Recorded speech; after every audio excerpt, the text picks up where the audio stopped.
നിങ്ങളുടെ ഇഷ്ട പരമ്പരകൾ എക്സ്ക്ലൂസീവായി സൺ നെക്സ്റ്റ് ആപ്പിലൂടെ തികച്ചും ഫ്രീ ആയി ഇപ്പോഴേ ആപ്പ് ഡൗൺലോഡ് ചെയ്യൂ. അങ്ങനെയുള്ള ഒരു നിമിത്തം പോലെ പെട്ടെന്ന് ഹോസ്പിറ്റലിലേക്ക് കയറി വന്നതല്ല. അതിന്റെ പിന്നിൽ കൃത്യമായ പ്ലാനിംഗ് ഉണ്ട്. സർജിക്കൽ ബ്ലേഡ് കൊണ്ട് ചോര പൊടിയാതെ ഓപ്പറേഷൻ നടത്തുന്നത് പോലെ ഡോക്ടർ ജയശങ്കർ പ്ലാൻ ചെയ്ത ഒരു ഓപ്പറേഷൻ. വളരെ കൃത്യതയുള്ള ഒരു സർജിക്കൽ സ്ട്രൈക്ക്. എന്നുവെച്ചാൽ matter is very simple. Doctor ജയശങ്കറിന് ആരെയൊക്കെയോ സംശയം തോന്നി തുടങ്ങിയിരിക്കുന്നു. അയാളുടെ സ്വഭാവം വെച്ച് കൂടെ നിന്നിട്ട് പിൻകഴുത്തിൽ വരയുന്നത് മകളാണെങ്കിലും ക്ഷമിച്ചൂന്ന് വരില്ല. പോരെങ്കിൽ ഇപ്പൊ ശരീരത്തിൽ പാതി ഊർജം കൂടി തിരിച്ചു കിട്ടിയിരിക്കുക. കൂടുതൽ കരുത്ത് നേടിക്കൊണ്ടിരിക്കുക. ഇവരെല്ലാം വീഴ്ത്തണമെങ്കിൽ, തകർക്കണമെങ്കിൽ, ഒന്ന് ശ്രദ്ധ മാറ്റണമെങ്കിലും നമ്മുടെ മുന്നിൽ ഒരൊറ്റ മാർഗവും ഒരൊറ്റ ഇരയും മാത്രമേ ഉള്ളൂ. ദേവിക.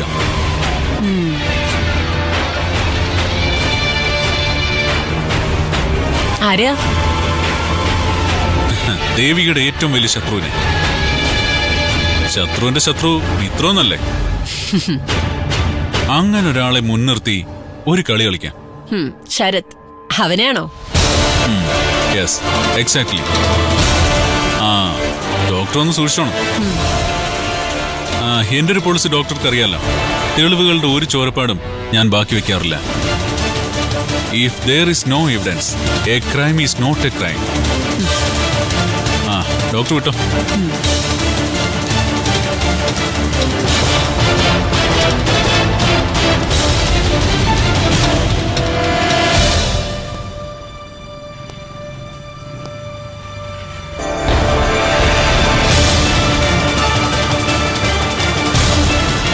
സാറ് വല്ലാത്ത ടെൻഷനിലാണെന്ന് തോന്നുന്നത്. എടോ, എനിക്കെന്റെ പ്ലാനിങ്ങിന്റെ മുമ്പിൽ ചെറിയൊരു കരടെങ്കിലും വന്നെങ്കിൽ തന്നെ അത് വലിയ ബുദ്ധിമുട്ടാണ്. അത് കൃത്യമായി നീക്കം ചെയ്യുന്നവരെ അതെന്നെ ഇങ്ങനെ വല്ലാതെ അലട്ടിക്കൊണ്ടേയിരിക്കും. ഒരു മുടി പിഴുതു കളയുന്ന ലാഘവത്തോടെ എനിക്കത് ചെയ്യാൻ അറിയാഞ്ഞിട്ടല്ല. പറഞ്ഞു വരുന്നത് ആരെ പറ്റിയാണെന്ന് മനസ്സിലായില്ലേ? ദേവിയെ പറ്റിയല്ലേ? അവൾ ആശുപത്രി കയറി ഭരണം തുടങ്ങിയല്ലേ? ഭരണം തുടങ്ങി. അത് മുളയിലേ നുള്ളണം. അതിന് വേണ്ടത് എന്താണെന്ന് വെച്ചാൽ നീ ചെയ്യണം. അവളെ ഇല്ലാതാക്കാനൊന്നും എനിക്ക് പറ്റില്ല. അത് അവളോടുള്ള ഇഷ്ടം കൊണ്ടല്ല, അത് അവളോടുള്ള വാശി കൊണ്ടാണ്. പണ്ട് ദേവിക എനിക്കൊരു മോഹമായിരുന്നു. ഇപ്പോ അതൊരു വാശിയാണ്. മണ്ണാണെങ്കിലും പെണ്ണാണെങ്കിലും ഞാൻ ഉന്നം വെച്ചൊക്കെ സ്വന്തമാക്കിയിട്ടുണ്ട്. അത് അവളോട് ഞാൻ പറഞ്ഞിട്ടുമുണ്ട്. അവളെ എൻ്റെ ഭാര്യയാക്കി, അല്ലെങ്കിൽ രണ്ടാം ഭാര്യയാക്കി ആയുഷ്കാലം മുഴുവനും എൻ്റെ കാൽ കീഴി തളച്ചിടണമെന്നുള്ളത് എൻ്റെ ആഗ്രഹമാണ്. അതെൻ്റെ വാശിയാണ്. അവളുടെ കഴുത്ത് ഞാൻ കെട്ടുന്നത് ഒരു താലി ആയിരിക്കത്തില്ല, അല്ല ഒന്നാം തരം ഒരു തുടൽ ബെൽറ്റ്. അനുസരണമുള്ള നായ്ക്കുട്ടിയെ പോലെ ഞാൻ അവളെയും കൊണ്ട് നടക്കും. അത് നീ എന്താണെങ്കിലും ചെയ്യും.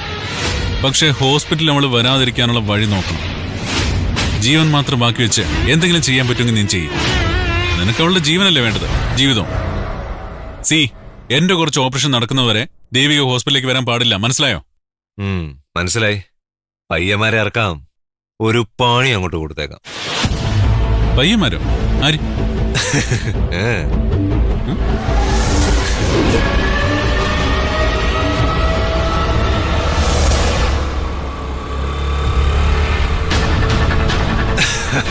വന്നല്ലോ നരച്ചീറുകള്.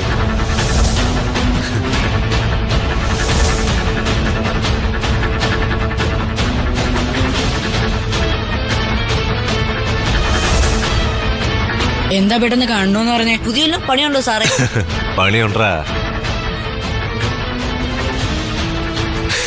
പയ്യന്മാരാന്ന് കരുതി തെറ്റിദ്ധരിക്കണ്ട. നല്ല ഒന്നാം തരം അറക്ക പീസുകളാ. ഞരമ്പലോടുന്ന പച്ചച്ചോരയില് വെടിമരുന്നിന് ഡിപ്പോസിറ്റ് ഉള്ളവരാ. കൊല്ലാൻ പറഞ്ഞ തിന്നിട്ട് വരുന്ന കക്ഷികളാ. എന്നാ പിന്നെ കാര്യത്തിലേക്ക് വരാം. സുധി സാറിന്റെ ആ ചത്തുപോയ സുധിയുടെ വീട്ടിലെ ഒരു ചെറിയ പണിയുണ്ട്. ദേവിക ഒന്ന് ഭയക്കണം. അധികം ചോര പൊടിയണ്ട, പക്ഷേ സൂര്യ വെളിച്ചം കാണാൻ പോലും ഭയം നവള മുറിക്കകത്തി നിറങ്ങാത്ത രീതിയിലായിരിക്കണം.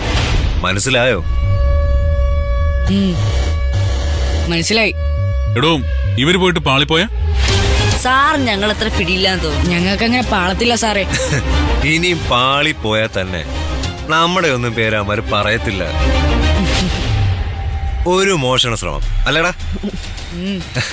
എന്നാ വിട്ടോ, പ്ലാനിങ് ഉള്ള സമയം മിസ്സാക്കണ്ട.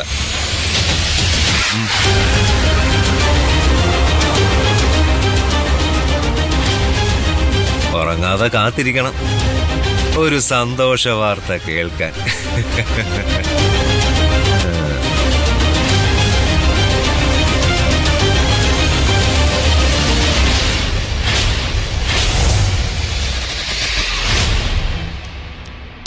ഫാർമസിയിലാണ് നമുക്ക് ഏറ്റവും കൂടുതൽ ശ്രദ്ധ വേണ്ടത്.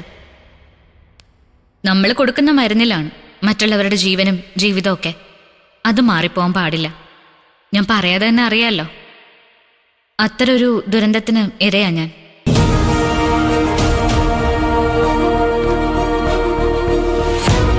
കൊള്ളാം.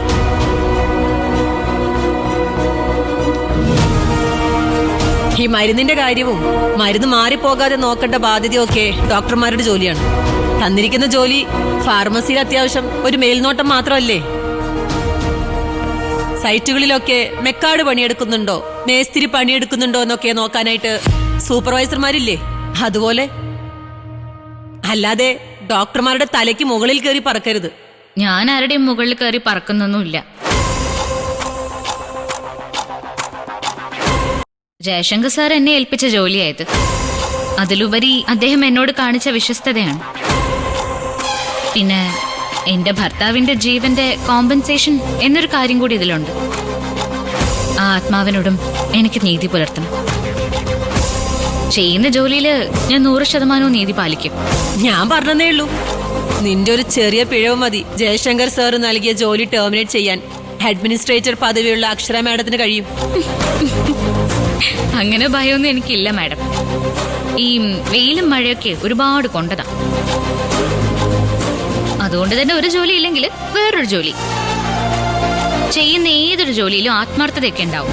ഭംഗിയായിട്ട് ചെയ്യും ചെയ്യും. ആ നടക്കട്ടെ നടക്കട്ടെ, നമുക്ക് കാണാം.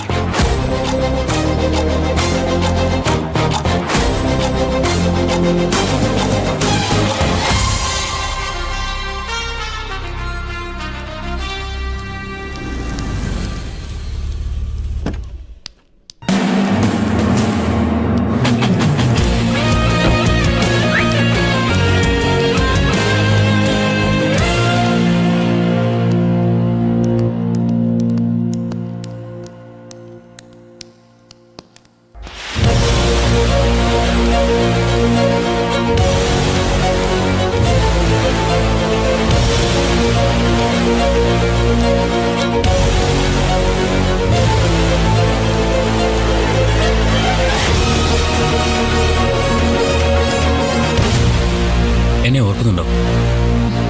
അന്ന് തിരുമേനിയും കൊണ്ട് വീട്ടിൽ വന്നത്. മനസ്സിലായി. ഇവിടെ ഇവിടെ എനിക്കൊരു റൊട്ടീൻ ചെക്കപ്പ് ഉണ്ട്, അതാ വന്നത്. അല്ലെങ്കിലും ആശുപത്രിയിൽ അതിനാണല്ലോ എല്ലാരും വരുന്നത്.